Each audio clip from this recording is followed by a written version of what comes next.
Yo, what's going on guys? HyperX here. Welcome back to another video for Monster Hunter Rise Sunbreak, and today we are back with another one of these videos where we share with you one quick tip for each of the 14 weapons in Monster Hunter. We did one of these before, you guys seem to really enjoy it, so super appreciate the support on that one, and today we're back with more. For those of you guys that missed the original one, we basically put out a tweet and a community post asking you guys, the hunters out there, if you had any important, useful, or lesser known tips about your favourite weapons for your fellow hunters. We then collated all of those and shared them in this video, of course, full credit going back to you guys. So today we have gathered another 14 tips for the 14 weapons from you guys, so let's dive into them. As always, if you guys have additional tips that you think people should know about, definitely share them in the comments down below.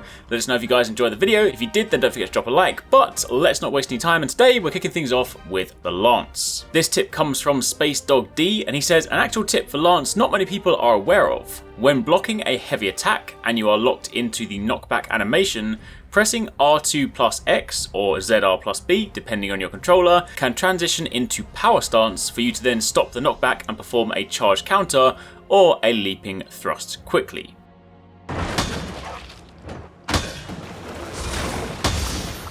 Moving on from there to Light Bogon, this tip comes from Raw Shock. They say, you can switch to cluster bombs and shoot twice while doing the fanning maneuver. Just make sure to switch out of cluster bomb ammo to avoid getting stuck into the cluster bomb aiming position, and you can then benefit from this. That is definitely a pretty lethal combo.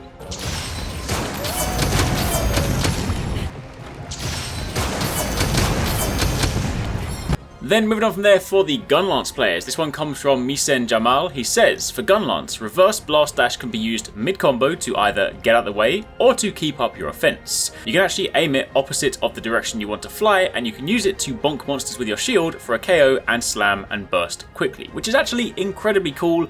I didn't realize this, but you then have to ask the question, if a reverse blast dash is done backwards, does it become a reverse blast dash, so therefore does it just become a blast dash? Either way, the fact that you can then do this the opposite direction and KO by smacking the monster in the face with your shield is hella cool. For the switch axe, this tip comes from Nathan Truby. They say that the file switch boost dual actually affects 2-stage morph slash, so you'll receive the file bonus on the sword portion and receive an even bigger boost to the sword gauge recovery on the axe portion. Additional kind of clarification here, I think this only actually increases the switch gauge, not the actual file gauge. This ramp dual is basically best used on power file switch axes because the Elemental Bane is better on elemental file switch axes, but still a useful tip.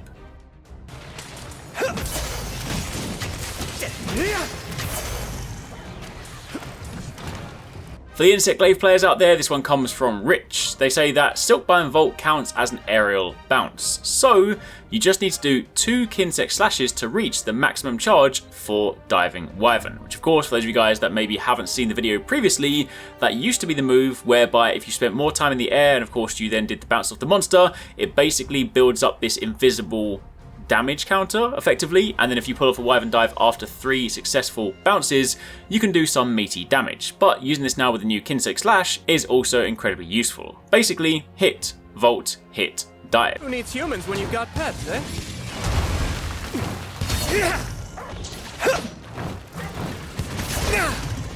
I am the king of hunters! Next up we have one for the Charge Blade. This comes from RZ. They said that also the element Spinning Slash also affects the air dash, which is hella cool. When you are on the axe mode, if you keep pressing the triangle button or Y button, you get the flying buzzsaw, all whilst in the air.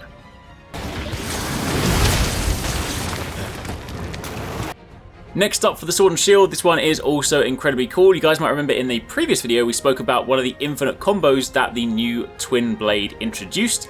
However, the Valiant Bob says there is actually a second infinite combo for Sword and Shield called the lateral round slash combo. This one is performed by pressing A, X plus A, and then A on repeat. This combo, they said, is in fact a better raw option for Sword and Shield than the Twin Blade infinite combo loop because it does more damage in fewer hits for less sharpness loss. They did say that, of course, if you're doing elemental, it does depend on the specific monster and their slash versus elemental hit zone values. Sometimes lateral round slash wins, sometimes Twin Blade wins. So of course it is a case by case basis, but if you're going purely on raw damage numbers, this is a very good option. Next up, tip for the bow coming from Devin Stanley. They said that the stake thrust for bow increases status build-up, including stun, if you are running absolute power shot. It's worth noting it actually gives an additional status proc per tick on the stake, and the description of the skill only says that it adds additional damage, so this could have been one that you might have missed.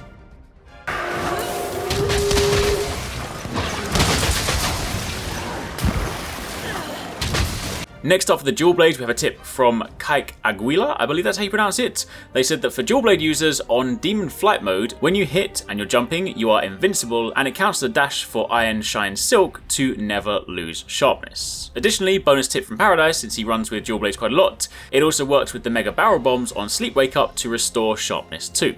Next up for the Great Sword, this one comes from Beans for Breeze. They said that you want to try Surge Slash, specifically the Y plus B attacks. They all have ridiculous part break multipliers.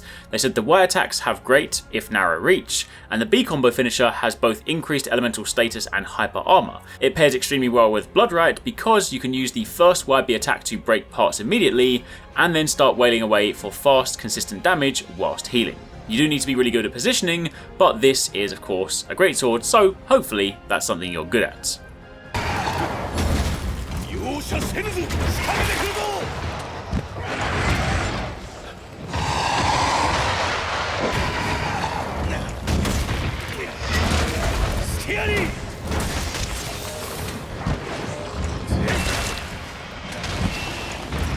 Next up for the hammer, this is still a weapon that I feel a lot of people are not using enough, but this tip comes from Francesco Rubino, and they said that for hammer, doing a skill swap right after impact crater will cancel the idle animation, allowing the hunter to move right after it. And of course, given that it is a pretty slow animation, that is definitely a welcome addition. Next up for the longsword, this tip comes from Squinky. They actually gave us a double tip this time. The first one is that you can cancel the long sheathing animation at the end of Sakura Slash and the Spirit combo with Sacred Sheath. Press the combination and release quickly to cancel into Sacred Sheath, and release quickly to not spend any gauge. Additionally, they said that you can also quickly turn around with Sacred Sheath by pressing the input combination with whichever directional input you need. So if you're Sakura Slash, put the monster behind you, Sacred Sheath, and press the desired direction to do a 180, and you're lined up to attack again. Release the input quickly, once again to avoid spending any gauge.